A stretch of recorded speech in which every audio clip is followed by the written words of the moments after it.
Yo, what's happening, people? This is episode 19 of the Boxing Lowdown podcast. We've got a stacked show for you today. And as always, I'm delighted to be joined by my co host, Mr. Laurie from AFTV. What's happening? I'm good, man. You ready, yeah? We got a stacked show today, you know? I'm throwing in them left hooks like Maurizio Lara, man. You know what I mean? We're gonna get onto. We have to get onto that, man, because that was crazy. That was one fight we both got wrong, man. A lot of people got it wrong. Let's be honest. I've got my apologies ready. We're gonna get onto that, man. We're gonna get onto like this weekend. You know, there's some stack shows all over here in the US. You know, we've got Josh Kelly against David Avanesyan headlining. We've got Adrian Broner making his return after 2 years. We've got Miguel Berchelt and Oscar Valdez fighting each other in an all-Mexican showdown. We've got Dominic Brazil against Otto Wallin. So there's been some other news as well over the past week. So you know how we do, man. We're going to get on with it. And for those people that want to join the chat, feel free to leave your comments, share the video, like it. Like I said, when you do like the video, it does raise awareness. It helps get the video out there. And that's what we want to do, man. So those of you in the chat, feel free to add your comments as always. Like the video, share, subscribe to the channel, and let's get cracking, man. Because boy, what have I got to say, man? Last weekend we previewed Josh Warrington against Maurizio Lara, yeah? And like we were talking about that fight, and I have to admit we overlooked it. We both did, because you said to me, the sooner this is over, the better. And I was like, yeah, I'm not really looking forward to this. And then all of a sudden, this is why we love boxing, isn't it? I mean, all of a sudden on the night, like Maurizio Lara produces a stunning upset. And, you know, too bad that the world title wasn't on the line, but, you know, shocking. What was your thoughts watching it? Yeah, I mean, like you said, man, every word you said is accurate there. Nobody saw that coming. I didn't. I just want to say straight out the gate, apologies to Maurizio Lara and his fan base and everyone associated with him, man, because I did him dirty. You know what I mean? I must admit, I didn't know too much about him. I did try and do a little bit of research. And the research that I did indicated that he was going to be tough and that he had a decent left hook. His KO percentage was quite high.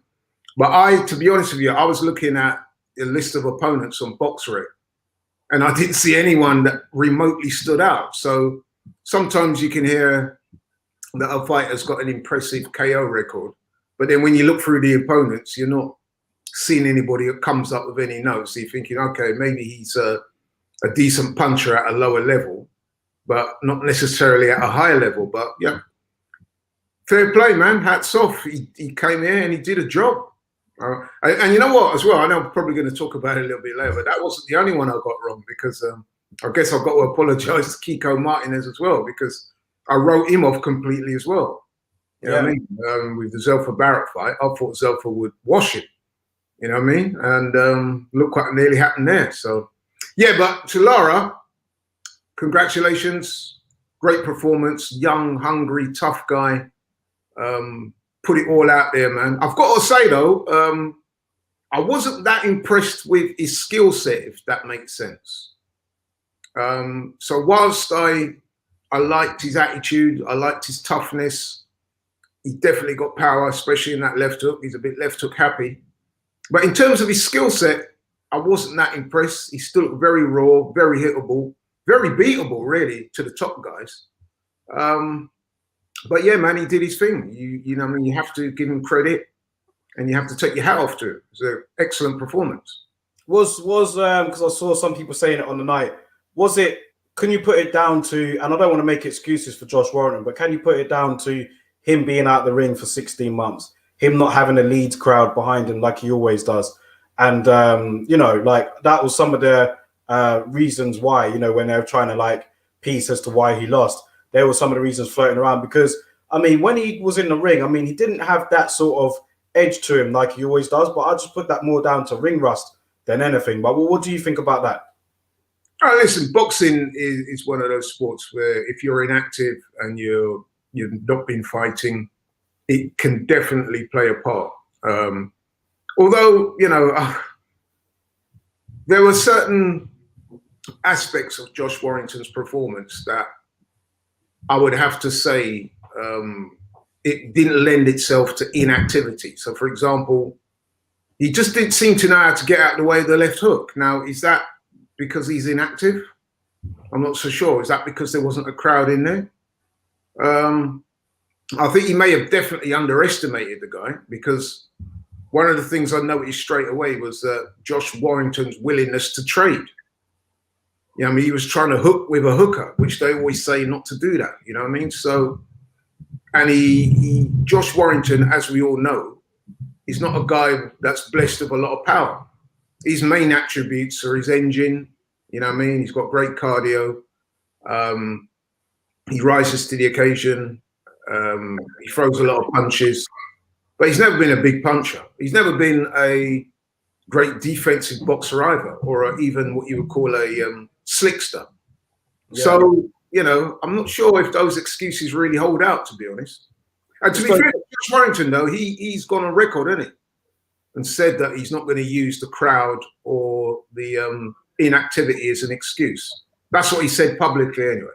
And in an era where we are, where there's so many fighters always looking to make excuses, then I applaud him for that. Let's go to some of the comments here. We've got some comments in the chat already. Big up you guys. Stefan has put, apparently Warrington was up on that can't be true, Stefan. I know, he must be bantering there, man. But no, that can't. They haven't released the scorecards for that fight, have they? I don't think I've seen it. No, but listen, obviously it doesn't matter, but nobody does matter. I mean, because I mean, I hate that you're winding me up, bro. Stefan, you gotta be winding us up, man. You gotta be winding us up with that one. You put a laughing emoji there, so I think so. Yeah. Nathan's put here, away fighters simply have to nail guys to the canvas to have any chance of a win on these cards. And look, let's just get onto it, man. Like, I was tweeting after the fight, my disappointment, and you know, it just tarnished a very good fight. I'm talking about, of course, Zelfa Barrett and Kiko Martinez. Excellent fight to watch, but you know, watching it, it was like Martinez was dominating the first half of the fight for sure. He had Zelfa Barrett in a lot of trouble, nailed him a few times, and towards the end, I saw Zelfa Barrett coming back. But for me, even though that was happening, I have to be honest, I still thought Kiko Martinez did enough to win. So I wouldn't have gone as far as saying it was a robbery if the decision went to Zelfa Barrett. But looking at those scorecards on the night, man, I just literally, when I heard 118, 110, I was like, oh, they're giving that to Martinez then. Like, I thought, oh, Martinez going to get it. And then literally, I mean, you know what happened after, man. Like, this is becoming we're getting a reputation for this over here in the UK. We are starting to get a reputation for like doing this. Like, it's happened before. Look at Lewis Ritson with that fight. Right. Do you know what I mean? You know what? I think the Lewis Ritson one was way worse than this one. Yeah, it was. But it's becoming like, even on Twitter on that night, I was looking at my phone and stuff, and people were saying it. They were like, yeah, if he goes to the cards, man, he's going to get robbed. He's going to get robbed. So we already knew. So, I mean, what's your thoughts, man? Because that's literally it was just sad to see, man. Mm-hmm. Well, you know what? I've got to be honest and say that I didn't watch all the fight. In fact, I had to go out, a bit of an emergency, and I got back quite late. And it was you that texted me and alluded to the fact that Zelfa was in trouble. And I was like, what? So in trouble meaning that he was down, you thought he was down on the card. So I think at that point, I think I started watching it from about round 9 or something like that. So to be honest, without watching rounds 1 to 8, I couldn't really say. But what did strike me about that fight when I was watching it was Zelfa was doing pretty much all of his work off the back foot. And I'm told that pretty much was the pattern for the fight, where he was on the back foot. Some would say running, yeah. But anyway, the point I'm trying to make is, when boxing's a subjective sport to score, right? So with some of these fights where you got a guy backpedaling, he's throwing punches, but he's backpedaling, and then you've got a guy that's coming forward and making the fight. Sometimes you have to decide, you know what I mean, are you going to favor the guy, the aggressor, the one that's making the fight, or are you going to simply look at the punches landed or thrown on things like that. Sometimes that can take you into a very difficult sphere because it's almost what you appreciate more. Now, I must admit, when I saw Zelfa on the back foot like that, It didn't look that offensive back game. It didn't. I mean, he had a back game, but he was getting tagged. He was getting tagged a lot. Do you know what I mean? It wasn't like he was on the back foot slipping shots, and he did slip a few, but he got tagged a lot. Do you know what I mean? The point I'm trying to make is, I actually prefer, if the fight is close, I will always give it to the guy that's making the fight. You know what I mean? And I think we talked about this briefly last week when we were talking about the Kid Galahad versus Josh Warrington fight. That was a close fight. But one of the reasons why I felt that I couldn't give that fight to Galahad is because, especially in the latter rounds, he spent a lot of them backpedaling. And I don't think that you can certainly, okay, there wasn't a title on the line for Kiko Martin. There wasn't a world title on the line in that fight. But to me, it would set a bad precedent for you to award fights to guys who continually on the back foot and want to win the fight by just jabs alone and moving around. You know what I mean? I just find that to be a poor spectacle, and I don't think it's in the right spirit to award a fight like that. But I didn't see the fight, so I can't, you know. Towards the end, Zelfa was standing his ground, and he in a couple of the rounds, and he was throwing some good shots. I mean, he did throw some good shots, and the more eye-catching ones. But yeah, like I said, if you gave it to Barrett, fine. I'm not like saying that was a robbery. I'm just talking about, where did the judge think it was 118, 110? I just have no idea, man. It was just, and the guys in the chat will tell you, it was just not that fight at all. I can't see where the judge, we need to have a look at those scorecards, man, and see what rounds the judge was giving it to. There needs to be a review on it. But let me go to some of the comments, because we've got a few coming in here. Ian Hamilton, what's happening, man? He's put, I was frustrated that Warrington still continued to fight the same way after getting put down the first time. Questions do need to be asked of his dad after letting Josh go on. Now, what's your thoughts on that? Because for me, I have to admit, Ian, all of you guys, when I was watching it, I wasn't screaming, stop the fight, even though in hindsight, that looked like it was the better thing to do. I just want to give him as much of a chance as he can to get through the round. He did, do you know what I mean? Even though he was on very shaky legs. And, you know, a lot of people are criticizing the referee and, you know, Josh Warrington's corner for letting him go out there and continuing. But I have to admit, at the time, I wasn't saying it. So I'm not just going to say it now just because, like, everyone else is. But, like, what did you think? I mean, I know what Ian Hamilton said, but do you think that his dad was wrong for letting him carry on? Yes, 100%. And I'm not saying it in hindsight. I'm not being wise after the event. I actually tweeted out after the fight on my Twitter page. I said, listen, man, he should have been pulled out 4th, 5th rounds because he was seriously getting hurt in there. And it was obvious after a certain point that he was not going to win that fight. He looked discombobulated. He was hurt. And he was getting tagged continually. So even if he didn't get pulled out the end of the 4th round, when he stumbled back to his corner and the ref almost had to, then there were moments after that when he took a real beating, man, from a heavy-handed guy. And I'm going to go as far as to say that I doubt whether Josh Warrington will be the same after that, given his age, given the weights he's fighting at and things like that. I thought that was a pretty bad beating. And, you know, there was a lot of people in this country and elsewhere who criticized Daniel Dubois when he, you know, took the knee and, you know, basically said he wasn't going to carry on. And I said at the time that he could have saved his career by doing that. And then there seems to be this like popular opinion in this country that you need to go out on your shield. Utter nonsense. But don't you think his dad would have been the best person? Right? Don't you think his dad would have been the best person to, you know, it's his dad. If there's anyone that cares about him, it's his dad.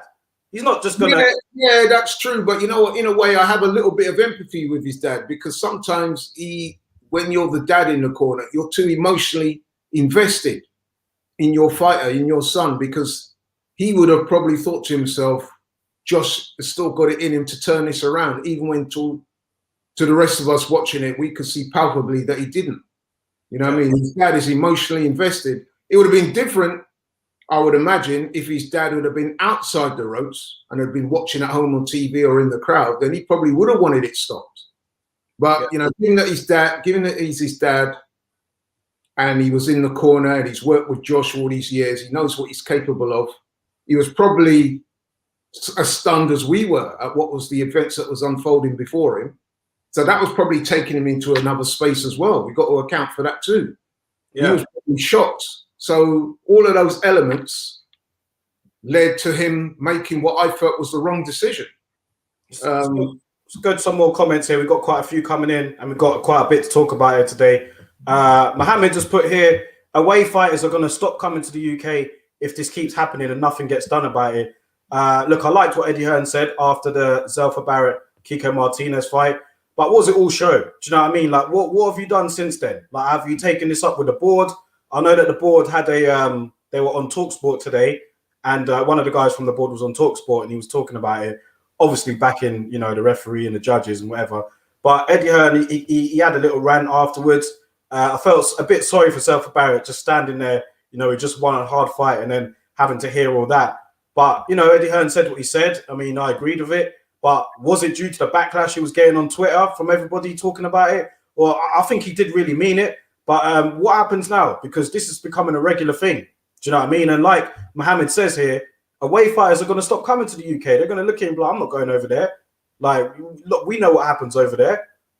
You know what I mean? I think what Zishan said does have some credibility. However, I think it's like this. Listen, for number one, I didn't see the whole fight, but people telling me that a lot of people told me that they thought Zelfa did win the fight. So I don't think it was the most egregious bad decision we've ever seen. You know what I mean? Because a lot of people said that, listen, the scorecards in terms of the amount of rounds awarded to Zelfa were poor, but a lot of people felt that they got the decision right. Even Eddie Hearn said that. It was just how they arrived at that decision, if you see what I mean, was wrong. The other thing I would say is that, yes, it may have an effect on some away fighters coming in, but not for the most part, because for the most part, these fights have been non-title fights, yeah? So you are going to get guys that come here for the payday and for the exposure and for the opportunity to fight certain British fighters because they're professional fighters. Where it may have an effect is if you've got a world champion, for example, an American, and he's got a bit of leverage on the promotion, he might say, well, actually, you know what? I'm not coming to the UK because fighters are getting stiffed when we go over there. So we want to have to fight back in America. But then even then, the financials are going to play a part in that. Yeah. So I'm not sure about that, to be honest. It sounds good to say that, but the reality of it is probably somewhat different. And the other thing I was going to say as well is that, listen, we have a problem with judging in this country, but we're by no means the only one, man. You know what I mean? I think it happens all over the world, all over the globe in terms of boxing. And, you know, it's just a fact of the sport. There are going to be bad decisions.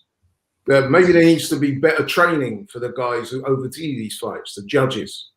And even the referee I fought in that fight, you know what I mean? Why he didn't stop the fight. He's got a duty of care to the fighters.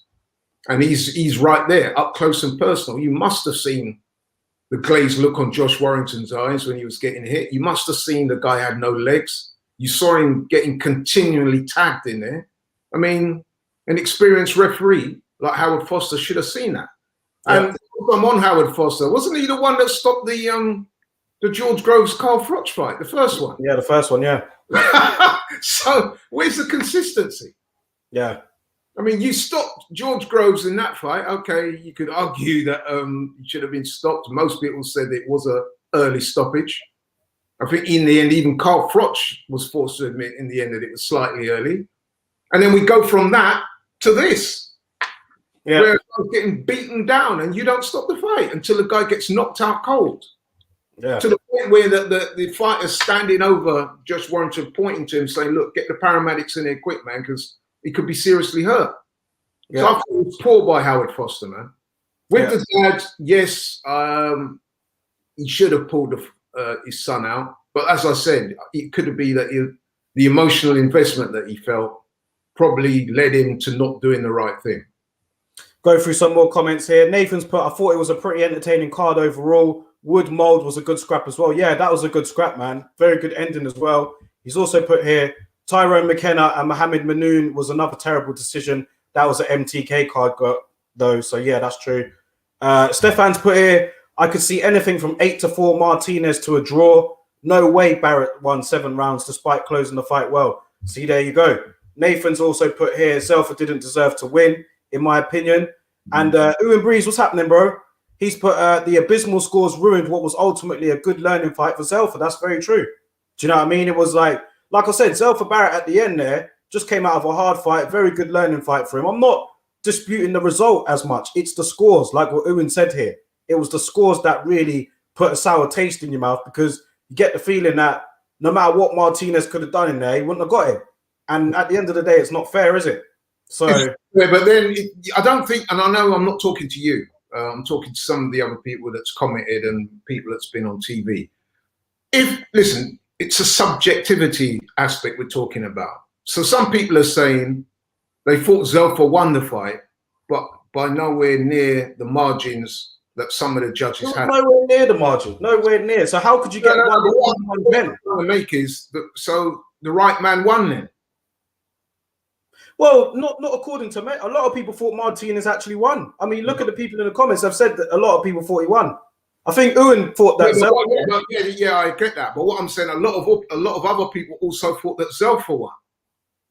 So it can't be a robbery then, can it? A robbery is when. No, I'm not saying it's a robbery. We pretty much agree that, you know what I mean, the guy was proper stiffed because he won the fight. Everybody thought he won the fight.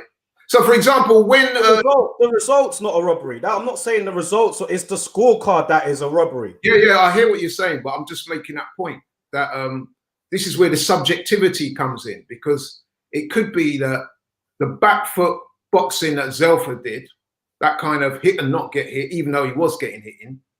But some people might look at that and think, yeah, so even though the rounds are close, he's won those rounds. If you see what I'm saying, that's the point I'm trying to make. Yeah. So when it's a close round, you might give it to Zelfa because you think, well, actually, you know, I mean, he displayed better skills, even though it was close. But and it builds up like that till you get to a scorecard like that, 1-1-8, 1-1-10, and everyone's scratching their head thinking, how could that have happened? It was a close fight. Yeah. Sometimes close and competitive fights can still have a fairly wide score margin, if you see what I mean, because we operate the 10 points must system on each round. So you've got to give. We haven't got to. Sometimes you can score around a draw, but you know what I'm saying. So yeah, I know what you're saying, man. But I'm just saying, I think you should watch it, the whole fight again. No, I'm not for 1 minute disputing what you say. I'm just trying to introduce something into the argument, which is subjectivity. A lot of people, when they're watching fights, they tend to be. It's a kind of preconditioned bias, whereby you're trying to impose what you like onto your actual judgment of the fight. So, for example, and I know I've talked about this on the show before, when I watched the Erislandy-Lara Canelo fight, and this is going to surprise a few people who think I'm a hater, a lot of people thought that Erislandy-Lara got robbed in that fight. And the reason why they are saying that is because they preferred his back foot boxing. They thought he was scoring more than Canelo, even though there were light punches and he was kind of moving around the ring. Some people call it running. Now, in that same fight, I scored the fight to Canelo because I thought, no, I'm not going to reward Lara for backing off for all that time. You know what I mean? You've got to try and take the fight to the champion and beat him. But some people said to me, nah, Laurie, man, you know what I mean? If it's a low-scoring fight and he scored a couple of jabs, even if they're on the back foot, you've got to give it to him. So, well, yeah, I mean, some of the comments here, the CompuBox stats were heavily in favor of Martinez. Comrades also said Martinez led 184 to 117 in overall shots, 144 to 77 power shots. Now, I'm going to go through these comments quickly because we need to carry on with what we need to discuss on the show. Stefan's put here, I was surprised Warrington's dad didn't pull him out as well. He took a lot of punishment that he didn't really need to. Sean O'Hagan had a bad night with Mould also getting stopped. There you go. Ronnie Clark had success against Barrett the same way Martinez did. The blueprint to beat him is there. He needs to make adjustments. I agree with that. There's a lot to come from Barrett, yeah. Ian Hamilton's put here, I watched the fight with my girlfriend and even she thought Martinez won. Try explaining to someone how the scoring will go the other way and why it's become normal to us. I'll keep going. Nathan's put here, who you got winning out of Florian, Marku and Charlton? Well-matched domestic fight. I would lean towards Marku, but it wouldn't be the biggest upset in the world if it went the other way. But I'm leaning towards Marku. We keep getting told that he's this destroyer in the ring, and you know what I mean. So I must admit, I'm yet to see it. I'm backing him with some caution. Okay. Nathan's put here, Callum Johnson has joined Queensberry. Good move, in my opinion. He's pushing 36. He needs to get active now. And Stefan's also put here, what do you make of Callum Johnson signing with Warren? Good move, in my opinion. So let's talk about that. Yeah, Callum Johnson, I found out today, signed a long-term promotional agreement with Frank Warren, it's been told. And you know what? Good on him. Because at the end of the day, he was under Matry, wasn't going anywhere, hasn't had a fight for a while. He needs to continue being active. You know, Frank Warren's got some light heavyweights in his stable. Let's see it, man. I think that it's a good move as well. I mean, these guys tend to agree as well. He needs to get active, and we need to see what he's got. There's some good fights to be made at light heavyweight now. Callum Smith is his stablemate, so he's not going to fight him. He's moving up to light heavy now. But you've got Anthony Yard, who's with Queensberry. You've got Lyndon Arthur. Do you know what I mean? And there's some fights to be made there, man. And Callum Johnson, he's up there. So we need to see him, like, before he goes out. Because like Nathan said here, he's 36 years old. Yeah, I mean, listen, Callum Johnson, we know he was an outstanding amateur. He's a good fighter, strong, decent puncher. We saw when he had his world title opportunity against Beterbiev, he dropped Beterbiev and he put in a good performance. However, he's just not had enough fights, has he? For whatever reason. I know he had some domestic problems. I know he also lost his father. So he's had one or two personal issues outside the ring. I'm not sure what they were. So, well, we know about his dad, but I don't know what the nature of the other issues were. I think it might have even had something to do with his dad as well, actually. But anyway, he was caring for him. But anyway, listen, it is good that he's made a move and signed this contract. Let's hope that he gets more fights. There was talk of him before fighting Buatsi. Now, that would have been a great fight to watch. Yeah. Whether that will still happen now that he's kind of crossed the other side of the street, as it were, I don't know. But yeah, let's hope he can get his career back on track, because it would be a shame if he didn't make the most of his talents. And at 36, you know, that's quite an advanced age, even for the bigger weight. So yeah, hope he gets a move on, and let's see what he's got. Yeah, man, I think it's a good move for him, man. I'm looking forward to seeing him back in the ring too.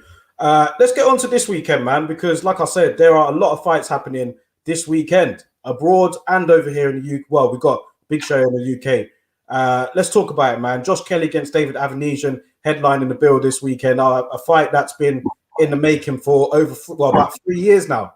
Do you know what I mean? And we're finally here. Fingers crossed that it will actually happen. It's a fight I'm really looking forward to. An acid test for Josh Kelly, man. It is. And you know what? I'm just going to go out on a limb and say it, man. I think David-Avanesyan, I think he's going to win. I mean, I think he's the slight odds-on favorite, but I just reckon that, you know, barring any, do you know what I mean, any scorecard issues or anything, I'm picking David-Avanesyan. I think he's got more experience. I think he might just be a step too far for Josh Kelly at this stage of his career. I mean, Josh Kelly against Ray Robinson wasn't impressive at all, and I just don't think David-Avanesyan's going to have any of that flashy shit. I just think he's gonna. We've seen him before. Do you know what I mean? And I think it's a good fight. And then Josh Kelly can win, but I'm just going with David-Avanesyan. I don't know what you guys in the comments think. You might not agree with me, but I'll slightly lean towards him. Late. Okay. Well, listen, it's certainly a very competitive fight. That's for sure. But I don't think we can look at the Ray Robinson fight that Josh Kelly had and necessarily say that off the back of that Avanesyan beats him, for the simple reason being that styles make fights. And Ray Robinson has got a completely different style to Avanesyan. Where Ray Robinson's tall and more of a slick boxer, as it were, Avanesyan's come forward, aggressive, throws a lot of punches, looks to try and bully his opponents, put them on the back foot, wear them down. Now, that said, that style could be effective against a boxer like Josh Kelly. He likes to lose his feet and he likes to be flashy. He likes to fight in spurts. So, you know what? I'm really looking forward to this fight because, I mean, we've been told for a long time now that Josh Kelly is going to be the next big thing. And to be fair, he hasn't quite lived up to that. He's shown in patches that he could be a really good fighter. But I think if we're being honest with each other, overall, he hasn't hit those heights yet. So if he is going to hit those heights, Saturday night is the night to do it, you know. And he's up against a really fit, strong, determined, motivated opponent. But that should bring out the best in him. And because of that, and because you pick Avanesyan, I think I might ride with Josh Kelly for this one, man. Listen, man, I want Josh Kelly to win. I mean, I like him. I think he might have to go through some uncomfortable moments, but this will be the fight that in a few years' time he will say, remember when all you guys picked against me, and you know what I mean, I proved you all wrong. I proved I can tough it out. So you know what, I'm going to go for Josh Kelly on points. It might be another controversial one, man. It could be another one of those subjective things. What do you like? Do you like the guy that's pressing the action, or do you like the guy that's moving and showing them more skills, supposedly? I saw Adam Booth. He was on the show last week, and he was asked about the fight at the end of the show about Josh Kelly, obviously. And I do get the sense Josh Kelly, he knows what he's going up against. He's supremely focused, looks in terrific condition. So, yeah, I mean, he's going to approach this fight like no other. Do you know what I mean? He knows what's ahead of him. So, good luck to him, man. I do hope he does win. But I don't know. Part of me just thinks that David Avanesyan now is just, I think he's right now might not be the right fight for him. Do you know what I mean? No, I mean, listen, you make a good point. I mean, if you look at the resumes of the two fighters, I mean, Josh Kelly's had 11 fights. I think he's won 10 of them. He had that draw with Ray Robinson. A lot of people, including myself, thought he was fortunate to get away with a draw in that fight. Should really have been an L on his record. Okay, a lot of fighters get that early, you know, bit of luck in their careers. And that was a night when he got his. Yeah. Avanesyan, by contrast, his recent record's been very impressive. I mean, he's fought the former European champion Laraja, the Spanish guy, who was looking very impressive. And he's got 2 stoppage wins over him, which is very impressive. He's also beaten Shane Mosley. Okay, it's a very old and worn, shot-worn Shane Mosley. But even in that fight, I was quite impressed with the way he summarily dismissed Shane now. He beat him easy. You know what I mean? So, yeah, he's definitely got a better resume. He's definitely hungry. He's slightly older. I think he's about 32. Josh Kelly's 26. But one thing I would say about Josh Kelly, I haven't met him in person. He's quite big for the weight, you know. Yeah. He's quite broad and he looks strong. And like I said, man, this is his world title shot right here. You know what I mean? He needs to get this win to show everybody just what he's made of. I mean, we know he's a good boxer. He's on the Olympic team, good international amateur category, fought in a World Series of boxing. So you've got to be good to fight at that level. You know what I mean? You've got to be. They don't give away England vests like that. And, you know, I mean, you don't represent your country so many times if you're not a good fighter. So it's a very hard one for me to predict with any certainty. You know what I mean? This is genuinely a pick and fight. Good fight. Some of the people in the Avanesyan camp seem to be writing Josh Kelly off, saying that they don't think he's going to be tough enough. I disagree. I think it's going to be a good, hard fight. But when the smoke clears, I think that Josh Kelly is going to be the one left standing in this particular night. Ian Hamilton here has put, having lived in Sunderland for 22 years, I know there is a lot of hope around Josh, but being honest, he has moments of flash, but slows down the stretch. He needs to be clever and on it with his punches. So he's literally right where Josh Kelly's from Sunderland, right? Yeah, he's from Sunderland, Yeah, so literally, yeah. So there would be hope around him. I mean, look, there is a lot of hope around him. I mean, he's looked brilliant in flashes, man. I'm just wondering, is this fight at the right time?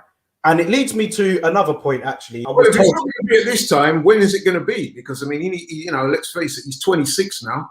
And like I said, he came out the last Olympics. He had that big reputation. He signed up with Adam Booth, and Sky was showcasing him a lot of their prelims, saying, yeah, this is the guy that, you know, that next wave of talented fighters from Britain. It hasn't quite hit the heights yet, to the point where he's getting called out by some of the fighters in the country that were seen as lesser lights than it. You like to be a Conor Ben and people like that. Openly calling him out. This is the thing, yeah, and I was asked this question. I was told to ask you it actually on the show, and it kind of fits in well with this fight. And I was speaking to somebody last weekend, just after the Warrant and Lara card, and he was basically saying to me, and I don't know what you guys think about it in the chat as well. He was saying that Eddie Hearn gets some stick from people, from some corners, for putting his fighters in there in the danger zone too early. Whereas like Frank Warren, on the other hand, at times has been criticized for moving a fighter too slow. So what he was saying to me was like, where do you draw the line? Because do you think that Eddie Hearn is doing the wrong thing with his fighters, or do you think he's moving them too fast? Because it's a lose-lose situation. So where do you sit with that? Do you think that he does move them too fast, or do you think that he guides them correctly, or like, because I mean the reason why I'm bringing it up is obviously the matchmaking in the Lara and Warrington fight for one, and then this could be a potential banana skin here. And then there's been other fights under Eddie Hearn's watch where the fighter was moved too quickly and then he got stopped. Do you know what I mean? So what do you think about that? No, that's an excellent point. It's a very good question as well. I mean, listen, matchmaking is an art, really, isn't it? How to bring fighters along, when to put him in at the right time. And over the years, Frank Warren, rival to Eddie Hearn, was known to have got that right pretty much most of the time. I think with Eddie Hearn, I think the difference is that we live in this kind of TV era where the TV networks demands to see like competitive fights, explosive fights, the big names with titles on the line.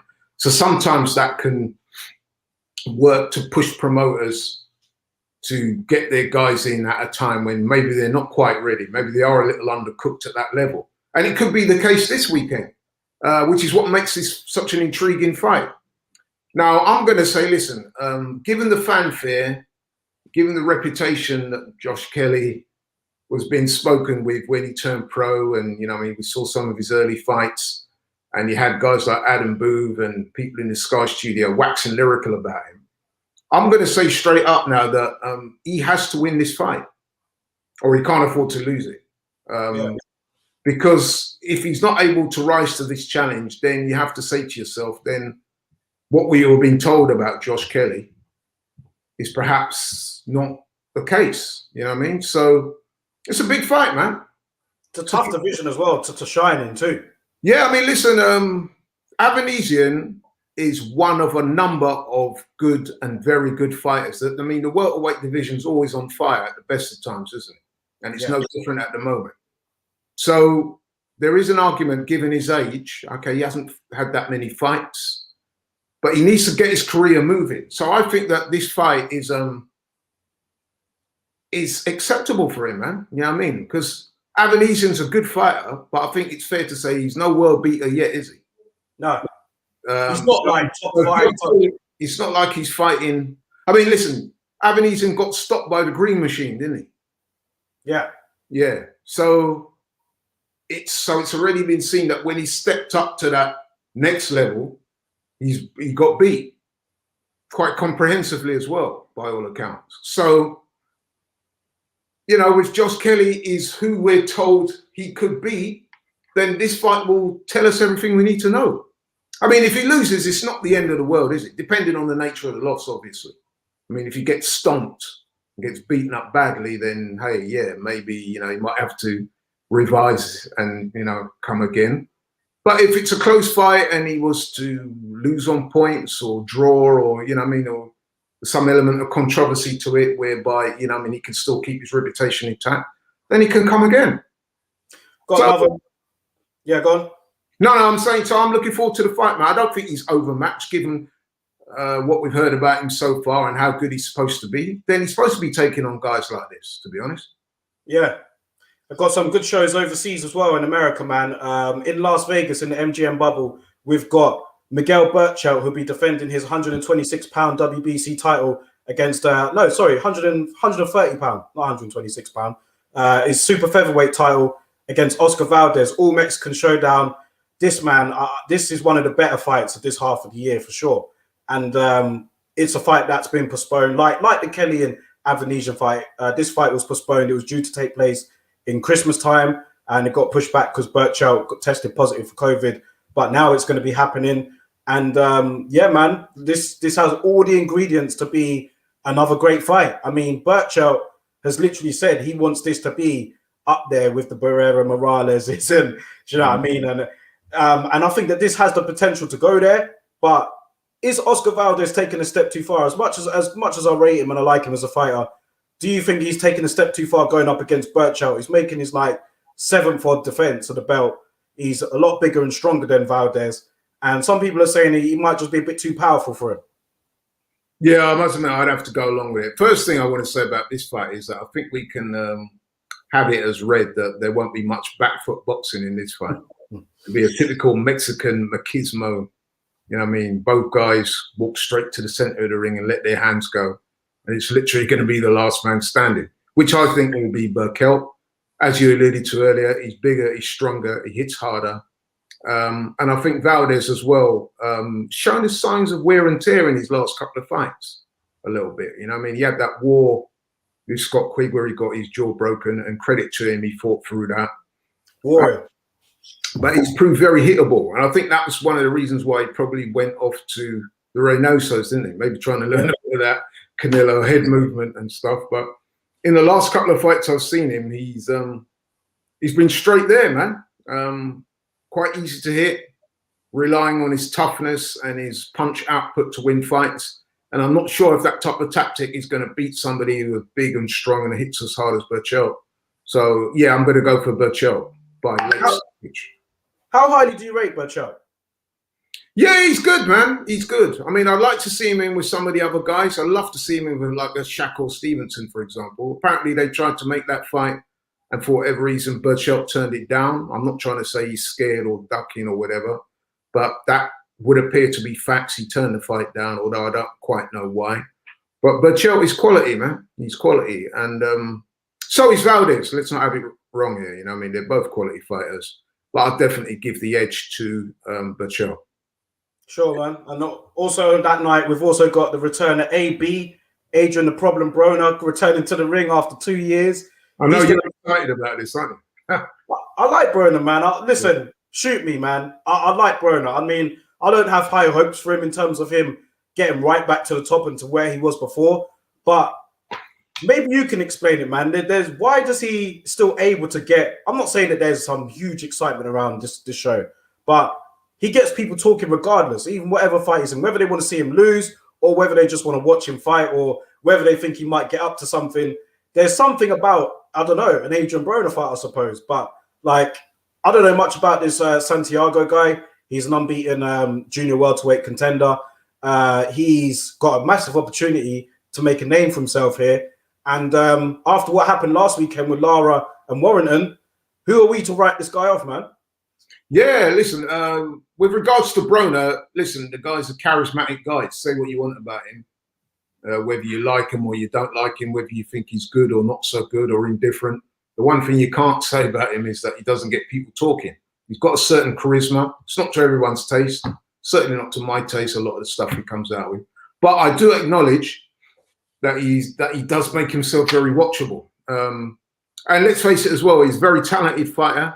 But for whatever reason, let his talents slide. You know what I mean? He wasn't, you know what I mean, taking the due care and attention that you would for his game, and he was getting into all sorts of stuff. But you know what? The whole world likes a comeback story. And he's put it out there that, you know what I mean, he's had his problems, and now this is the comeback story. So we're all intrigued, man. Well, most of us are anyway. I certainly am. I want to see how he gets on, how he looks. I don't know too much about his opponent in terms of how good he really is. Sometimes records can be misleading. Yeah. I'll be intrigued to see how Broner gets on. I think he's going to win because I'm kind of opining that the matchmakers are not going to give him anybody too dangerous to come back to, although we've said that before, haven't we? Yeah. I'm intrigued to see how he gets on and to see how good he looks and to sort of gauge from that how far you think this comeback will go. I mean, they're talking him and Regis Prograis down the line. That seems a long way off, but yeah, if he can come back and get some form, then that might be a fight that a year or so down the line could happen. Let's go to some comments here, man. Ian Hamilton's put, Berchelt versus Valdez potentially could be one of those Mexican fights where we cover our face but have one eye still watching. That tends to happen in all Mexican fights. Bring it on. Yeah, absolutely. He's also put here, if Broner loses, then I expect him to say the hood 41. I still laugh to this day watching him say that. Only Wilder outdid that for me, but still hilarious to this day. That's the thing about Broner, man. He does do that. Stefan here, he's going to talk about a fight that we're going to go on to now. Brazil versus Wallin is one of the best fights this weekend. Reckon Wallin wins it on points, but it's intriguing. And yeah, I agree with you, Stefan. I'm picking Otto Wallin on points. I think it's a very good fight. Dominic Brazil has come out and he said, look, I'm going to knock this guy out. But he's been out of the ring since he got flattened by Wilder. That was in May 2019. He's been active since then. Wallin, of course, he had that fight with Fury. Did very well for himself, gave a good account of himself. And then he's had a fight since then that he won. So I'm going for Wallin on points, but Dominic Brazil can win. And I think that's why it's going to be entertaining. Yeah, I agree. I'm looking forward to this fight as well. With regards to Brazil, he always says he's going to knock guys out. Doesn't quite happen that way, though. But listen, man, Brazil, he's big, strong. He's got a lot of heart. He's a decent puncher. He's not like a one-punch hitter, although, I don't want to put the curse on that. He probably will go and knock him out now. But, yeah, I mean, listen, Wallin, he's one of those heavyweights that's just operating underneath that kind of top level, isn't he? I thought he got unlucky, actually, against Tyson Fury because, let's be honest, man, in any other scenario, cut that bad, that fight would have been stopped and it would have been awarded to Wallin. The fact that Fury had the fight with Wilder lined up was the only reason why he was allowed to continue. I've looked at Wallin before. He is decent. He's got a good amateur pedigree as well. He knows his way around the ring. And if he can stay in there and stay on his feet, I would tip him to beat Brazil on points. But you never know. And the fact in America as well, that might swing it a little bit back in favor of Brazil. But it is an intriguing fight. Very watchable. Yeah, man, it's a good card. Yeah. Good card. One thing I'll say about Dominic Brazil, he's not the most skilled fighter himself, but he does plant his feet and let his hands go for a heavyweight. And he's got a lot of heart as well. So even if he does go down, he'll be looking to get up and, try and put it right. So, yeah. Yeah. Good show, man. I'm curious to see how he's going to be. I mean, obviously, like I said, he's been out since May 2019. So that's almost 2 years because we're in February now.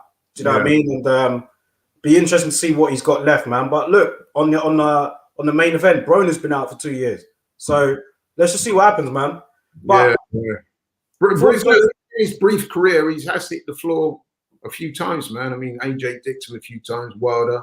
There was also the fight he had, I think, some years back with a guy from New Zealand, an African guy fighting out in New Zealand.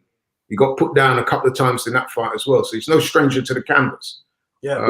Okay, he didn't get up against Wilder, but who would have done after that shot? But he has got a lot of heart and he will keep going. So I'm expecting a very competitive fight. Let's get on to a bit of news, man, before we close out today. There was news yesterday or the day before, and that was with regards to Joe Joyce and Alexander Usyk. Apparently, the WBO now are preparing to, mandate that fight for the interim belt. That kind of clears the pathway for Anthony Joshua and Tyson Fury to fight for the undisputed heavyweight title. Your thoughts on that, and also your thoughts on Tyson Fury, man. I saw a picture of him running into the river. And he looked a bit overweight, man. It looked like he was putting on a bit of weight. And that goes to show, I'll put it in the video, is his inactivity going to cost him? And he's put on weight. Yeah, the inactivity. Not underestimate Fury, but what do you think about that and the Usyk and Joyce situation? All right, just to talk about Fury first. Listen, yeah, I saw those pictures as well. And I said to myself, is he underestimating the size of the challenge in front of him? Because really, he should be ticking over, if not in full camp, obviously. But then Tyson Fury is a very, what I call, unconventional guy. He dances to his own tune, you know what I mean? He does what he feels is right for him at that time. So he will go for a phase where he'll either do no training or next to nothing. And then he'll be, next couple of times you see him, he'll be living in the gym almost. So he's a very difficult guy to read. But the one thing you've got to say about Tyson Fury, man, is he's never lost. So he's probably in that zone where he thinks he can do no wrong and that what he does works for him. So I'm probably not going to read too much into it. But what I would say is if you're AJ, you're probably thinking to yourself, yeah, carry on, man. You know what I mean? You keep enjoying yourself. Knowing AJ as I do, he was probably been in the gym that day or twice that day. You know what I mean? So that's a difference in the approach. But that catches up with you eventually. Right now. That catches up with you eventually. Look at Ricky Hatton, for example. Blows up in weight outside of fights, and caught up with him in the end. Yeah. It tends to, doesn't it? Yeah, yeah. Although Tyson Fury, prior to this current time, was saying that he's been in the gym non-stop. Yeah.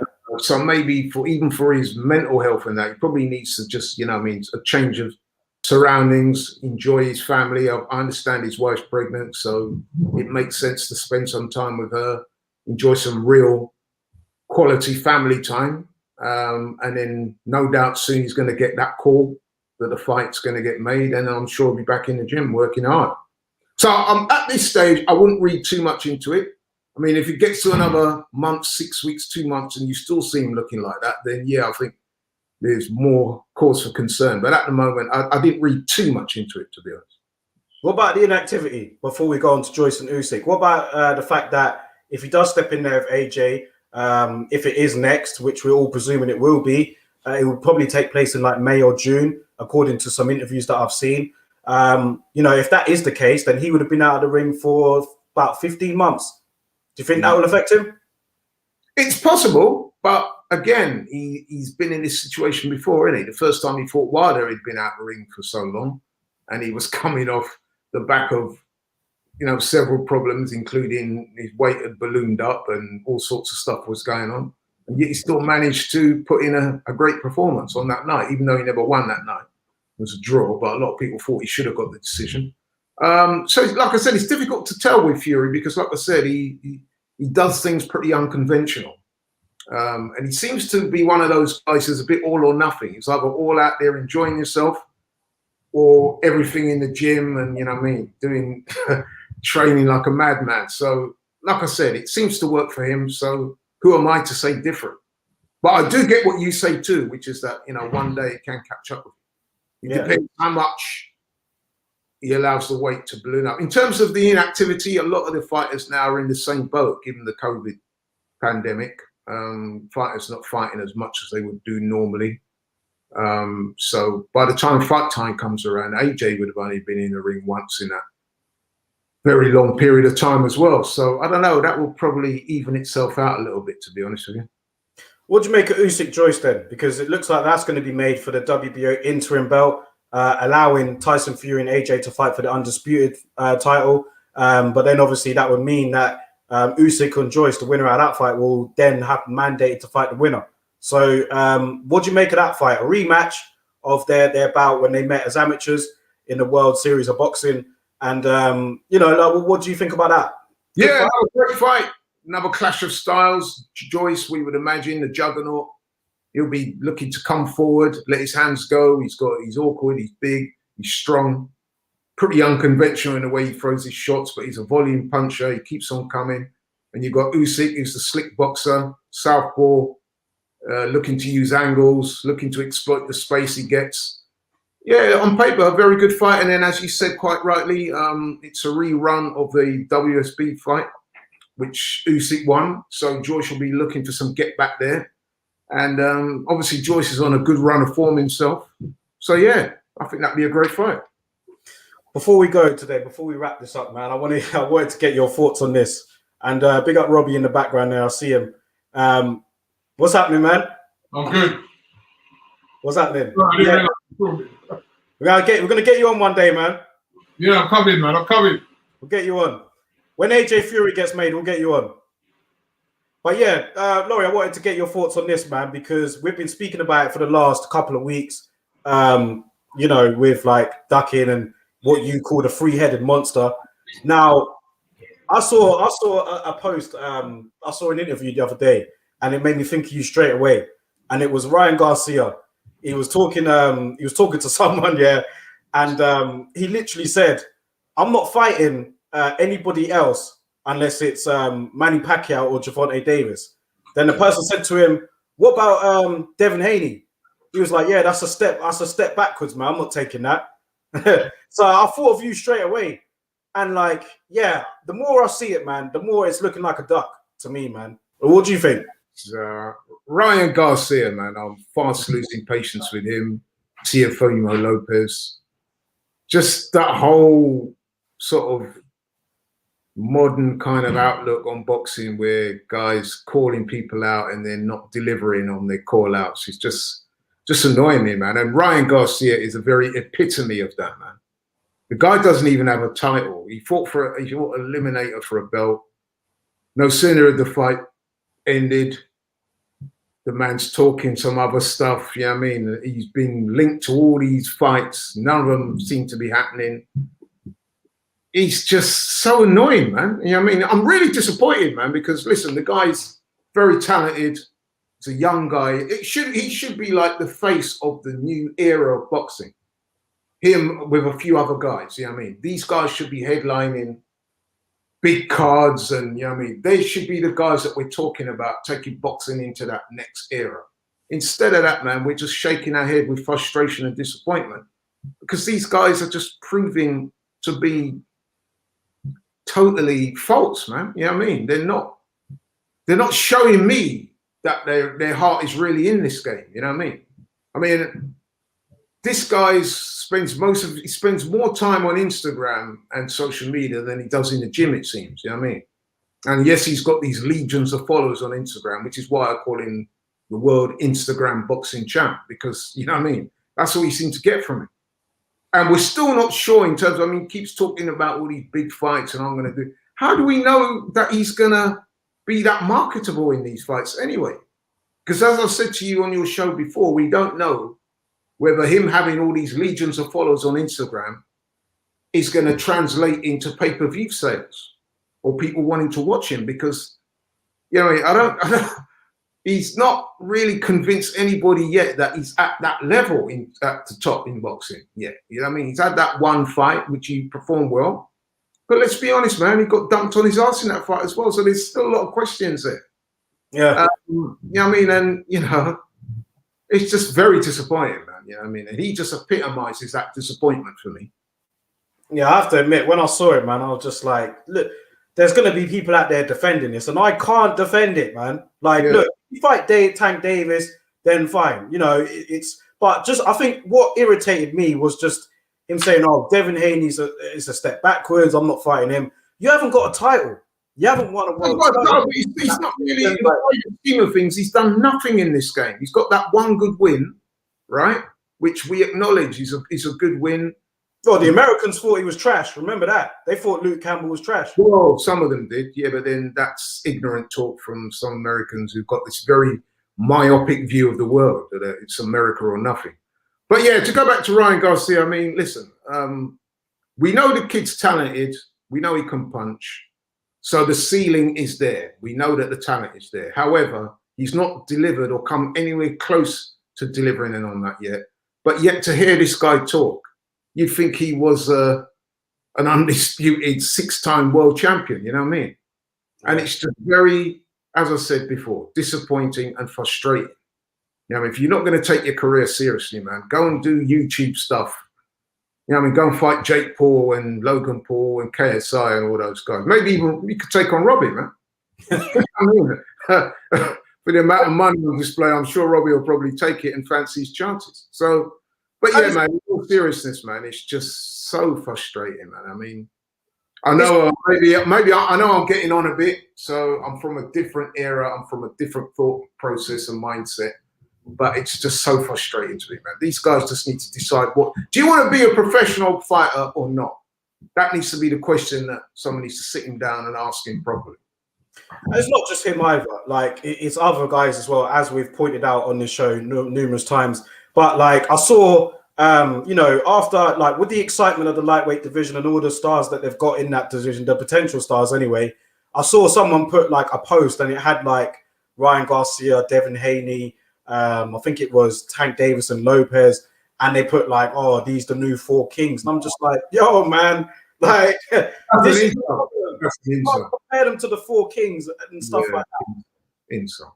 You know what? I do want to, although I've, you know, spent the last couple of minutes having a pop at Ryan Garcia, deservedly so, but I also want to be fair to him as well and say that one of the reasons why he's acting this way with this massive ego and all this talk about nothing is that if you think about it, guys like Chris Mannix, you know what I mean, you commentators on these networks and that are blowing smoke up Ryan Garcia's backside, you know what I mean? They are partly responsible for this state of affairs as well. This guy was on the mic telling Ryan Garcia moments after his win against Luke Campbell that you're the shot caller. You know what I mean? You could fight, you could do what you want to do, Ryan. And basically Ryan Garcia has literally taken that and run with it. He said, yeah, Chris Mannix and all those guys out there, I'm the man. I can do what I want. When I want, I'll fight who I want. I'll call out who I want. It doesn't matter if I don't fight them. I'm the man. And that's exactly how he's behaving. Yeah. So they've got a big part to play in this as well. Yeah. And like I said, it's not an illusion. It's not just him. I mean, there's other guys as well. But like, yeah, I'm bringing up Ryan Garcia for anyone that thinks it's not just him, but I think he is the epitome of what we just said there. He embodies it the most. I mean, I've been very disappointed with Teofimo Lopez as well, it has to be said. I mean, I was one of those guys, you as well, we got really excited when he beat Lomachenko, the fashion with which he beat him. And we're like, yeah, man, we're heralding a new era of these new young guns. You know what I mean? It's going to be exciting. You know what I mean? And then no sooner than they win a fight, then they start with this, I want no less than 10 million and I'm the A side. And it's sickening, man. It really is. Yeah, and going a bit more on that, it's looking like Crawford and Spence ain't happening anytime soon because I saw Crawford come out and say, look, man, I don't want to talk about this anymore. Yeah, we just won't do it. So while we've been on here cussing Spence out like the last couple of weeks, deservedly so, I don't think Crawford's fully, like gets away with it completely for me. Maybe he should have. No, you're right. You make a good point there, man. We can't absolve him from blame. Listen, according to Spence and the PBC, they've made him an offer. It's a 60-40 offer. I said on this show some weeks ago, I would like to see Crawford call their bluff and at least say, yeah, you want to enter into serious negotiations and see how it goes from there. Because once you sit round the table, you'll be surprised, you know what I mean? Once you actually sit down the table and enter into a meaningful discussion, sometimes you'll be surprised, you know what I mean, what you can work out. So it could be that he takes 60-40, but there's some concessions going the other way, or they work out a 2-fight deal where, you know what I mean, whoever wins the first fight, they get the majority of the purse for the second fight, or there might be a 60-40 split, but there's some kind of concessions in there that whoever wins the fight will get a bit more of the pay-per-view money, or, you know what I mean, something like that. Like I said, once you sit down with somebody and you enter into meaningful dialogue and you have your advisors around you, it's surprising sometimes what you can come to agreement on. But to say you're not even going to think about it, you don't want to talk about it, it's just, again, man. And it's boxing that's being deprived. You know what I mean? We're the ones that's being deprived. Because at the end of the day, man, Errol Spence and Crawford still got their belts. They're still making a lot of money. They're still fighting on TV. So it doesn't really affect them that much. And then the risk is not there. So, you know what I mean? They're probably going to fight guys they know they can beat. The ones who have really been downtrodden and deprived and taken advantage of is the fans, us. And that's why I can't, for the life of me, when we get people defending Errol Spence and Ryan Garcia and Teofimo Lopez for not taking on, you know what I mean, worthy challenges, I'm thinking to myself, do you realize what you're saying?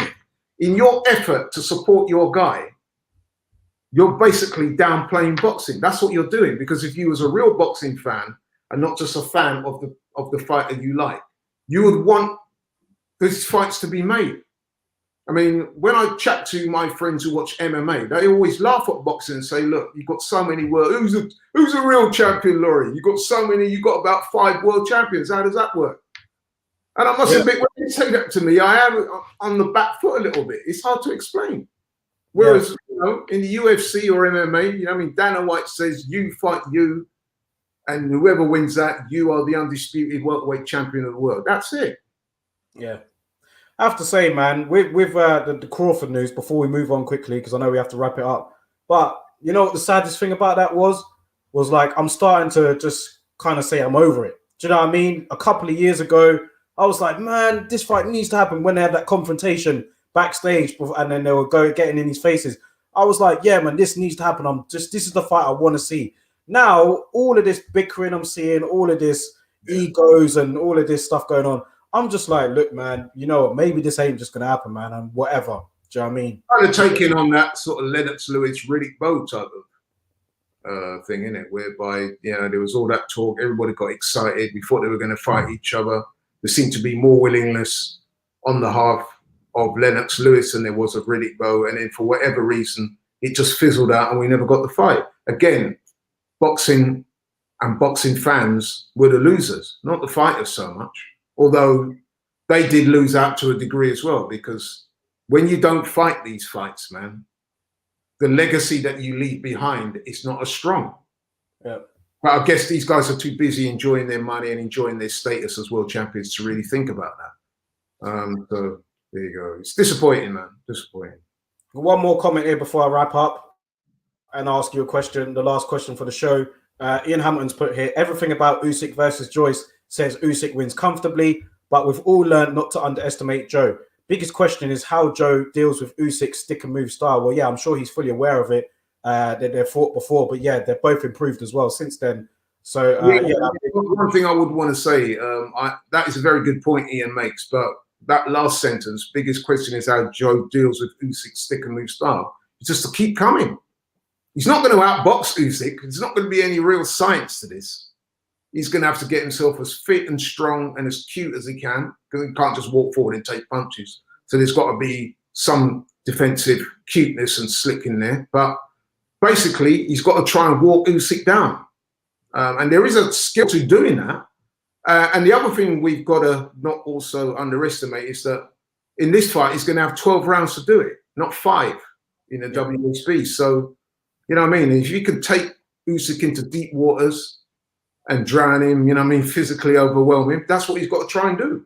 So I envisage a scenario where he's down on points after about 6-7 rounds, but then he makes a late surge, comes on strong. Yeah, and he can be hit, Usyk. I mean, as good as he can be hit. And I have to say as well that I was surprised when he fought Chisora how hittable he was in that fight, because Derek did have his moments. Yeah. So if Derek had his moments, I'm sure Joe Joyce and his team are looking at that and thinking, you know what, if Chisora can do that to you, man, you know what I mean, then we got a great chance. It's a good fight, man. Obviously, you know, if I'm a betting man, which I'm not, I would have to put my money on Usyk, but I could also make out a case for Joe Joyce having a very good night. Yeah. Look forward to that when it happens, man. And listen, we're going to wrap it up for the show today. Last question I'm going to ask out from you before we wrap it up. All of these fights this weekend, man, you know, Kelly against Avanesyan, Broner against Santiago, Brazil against Wallin, Berchelt against Valdez. Which one are you looking forward to the most? Hands down, Avanesyan versus Kelly, man. Yeah. Hands down. I mean, okay, it's in Britain and it's a British fighter. And, you know what I mean? So obviously there's obvious attraction there. But I just think in terms of the dynamics of this fight, you know what I mean? The boxer versus the puncher, or the come forward guy versus the guy on the using his feet. You know what I mean? The questions that could get answered in this fight, man, is unlimited. So, yeah, man. I mean, listen, there are some other good fights out there, particularly the Berchelt versus Valdez fight. That's going to be a war. We know that. But that one intrigues me less than Avanesyan versus Kelly. I really do want to see how he gets on when the pressure's at his door, as we're being told it's going to be. And I think it's going to be a great watch. It's the kind of fight that kind of gets my juices going, man. You know what I mean? Because I'm looking to see how Kelly handles the occasion. Well, yeah, man. Well, listen, we're going to wrap that up for today. I mean, you summed it up brilliantly there to end it. First of all, I just want to thank everybody in the chat, as always, man. It's always appreciated your comments. I had to really go through them today, man. But, yeah, I always appreciate it. Keep liking the video, keep sharing it, and we'll get more people in here eventually, man. But the guys that do come here, you do contribute a lot, and I really do appreciate that. So thank you all. Like the video on the way out if you haven't already. Share the video. Subscribe to the channel if you're new here. And listen, man, great weekend of boxing. And look, we'll be back next week. Thank you very much for having me on. Look forward to seeing you next week. Shout out to all the people for tapping in.